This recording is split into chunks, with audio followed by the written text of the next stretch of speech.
Hello students, class 10th science. आज हम पढ़ेंगे रेस्पिरेशन के बारे में। We have discuss nutrition in organisms in the last section. Nutrition के बारे में हम पढ़ चुके हैं।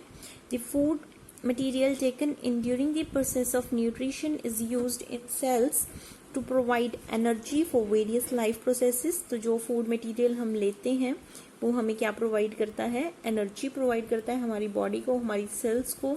जो भी लाइफ प्रोसेस के लिए रिक्वायरमेंट है उसको क्या प्रोवाइड करता है? एनर्जी प्रोवाइड करता है। Diverse organisms do this in different ways. Some use oxygen to break down glucose completely into carbon dioxide and water. कह रहे हैं कि सारे ऑर्गेनिजम्स जो हैं वो डिफरेंट तरीके से इसको यूज करते हैं। कुछ ऑक्सीजन को यूज करते हैं, ठीक है। ऑक्सीजन को किस में ब्रेक करेंगे? ग्लूकोज में। उसको बाद उसको किस में कन्वर्ट कर दिया उसने? कंप्लीटली CO2 एंड वाटर के अंदर, ठीक है। Some use other pathways that do not involve oxygen. कुछ इस तरह के होंगे ऑर्गेनिजम्स जो ऑक्सीजन का यूज ही नहीं करेंगे, ठीक है, और कुछ ऑक्सीजन का यूज करेंगे। In all cases the first step is the break down of glucose. दोनों के अंदर सबसे पहले क्या होगा? ग्लूकोज का ब्रेक डाउन होगा। इन द प्रेजेंस ऑफ O2 भी हो सकता है और not in the presence of O2, ठीक है। So in all the cases the first step is breaking of glucose. A 6 carbon molecule C6H12O6 होता है, तो इसलिए लिखा है यहाँ पे 6 carbon molecule into 3 carbon molecules. तो इसको 3 कार्बन मॉलिक्यूल्स के अंदर ब्रेक करना है, ठीक है। तो इसको क्या बोलते हैं? Pyruvate. 3 carbon molecule called pyruvate.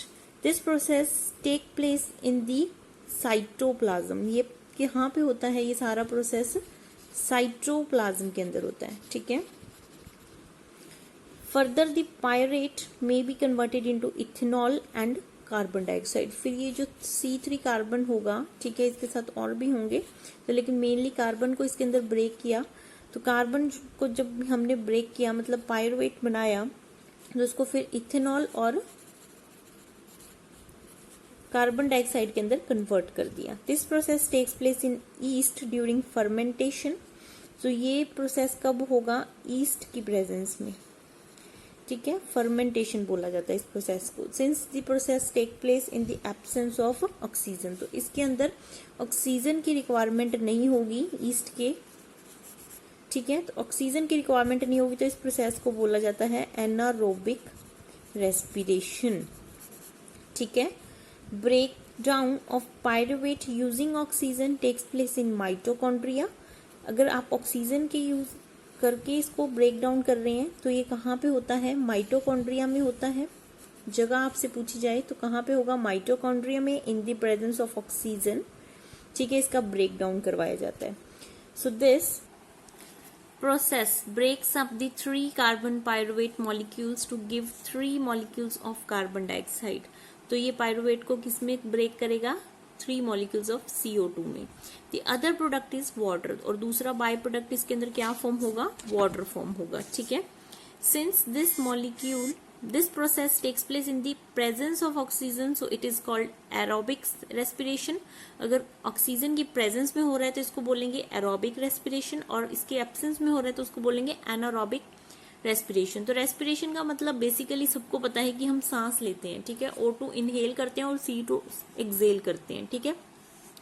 तो एक्चुअल में हम क्या करते हैं? एक्सचेंज ऑफ गैसेस करते हैं, ठीक है। तो यही प्रोसेस होगा रेस्पिरेशन।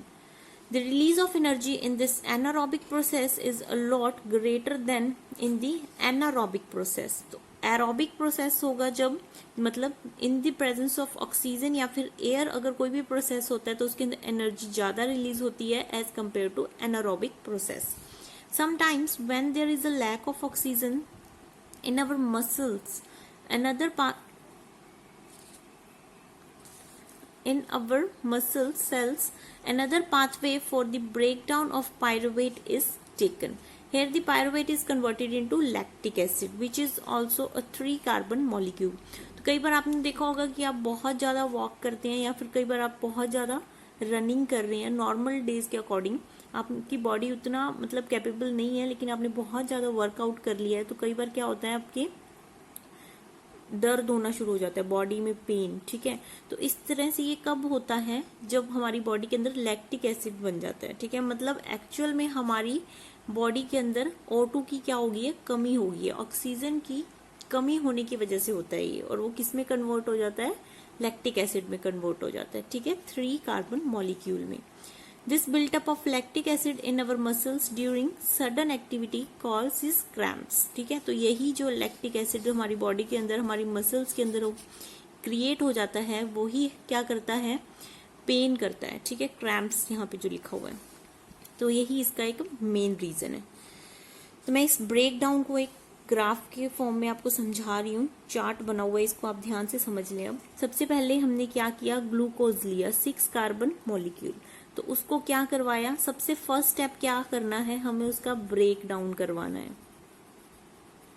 तो ब्रेक डाउन करवाना है तो उसको 6 से 3 कार्बन मॉलिक्यूल्स के अंदर हमें ब्रेक करवाना है। तो इसको क्या बोला जाता है, पायरुवेट बोला जाता है। और ये अक्कर कहाँ पे होता है, साइटोप्लाज्म में अक्कर होता है, ठीक है। ये याद रखना है आपको, कहाँ पे होगा, लोकेशन क्या है, साइटोप्लाज्म। उसके बाद ये 3 प्रोसेस है इसके अंदर अलग अलग। फर्स्ट प्रोसेस है इन द एब्सेंस ऑफ ऑक्सीजन, मतलब ऑक्सीजन का हमने यूज नहीं किया, और कहाँ पे होगा ये, ईस्ट के अंदर। इस प्रोसेस को भी हम क्या बोलते हैं, फर्मेंटेशन, ठीक है। तो जब एब्सेंस ऑफ ऑक्सीजन के अंदर हम करवाएंगे, मतलब एनारोबिक रेस्पिरेशन करवाएंगे, तो ये 3 कार्बन मॉलिक्यूल जो है वो ethanol plus carbon dioxide plus energy की फॉर्म में कन्वर्ट हो जाएगा, ब्रेक डाउन हो जाएगा। इसका मतलब 2 कार्बन मॉलिक्यूल्स हमें मिलेंगे। सेकेंड प्रोसेस है लैक ऑफ ऑक्सीजन, मतलब ऑक्सीजन की कमी होना। जैसे कि हमारी बॉडी में सडन कोई एकदम से हमने बहुत ज्यादा वर्कआउट कर लिया, कुछ इस तरह की एक्टिविटी कर ली है, तो उसकी वजह से हमारी मसल्स को लैक ऑफ ऑक्सीजन हो जाएगा, मतलब ऑक्सीजन की कमी हो जाएगी, जिसकी वजह से वो किस में कन्वर्ट हो जाएगा, लैक्टिक एसिड में और एनर्जी में, मतलब 3 कार्बन मॉलिक्यूल्स के अंदर ब्रेक हो जाएगा। उसके बाद है प्रेजेंस ऑफ ऑक्सीजन, मतलब एरोबिक रेस्पिरेशन, जिसके अंदर ऑक्सीजन की प्रेजेंस है। तो ये कहाँ पे होता है, माइटोकॉन्ड्रिया के अंदर होता है। This is a cell organelle, ठीक है। तो ये किस में कन्वर्ट होगा, CO2 plus water plus energy में, ठीक है। तो ये हमने अभी पढ़ा कि एरोबिक रेस्पिरेशन होगा तो उसके अंदर एनर्जी का रिलीज ज्यादा होता है as compare to anaerobic respiration, ठीक है। आज इतना ही रीड करेंगे आप, उसके बाद मैं इसके आगे वाला आपको एक्सप्लेन करूंगी। Thank you.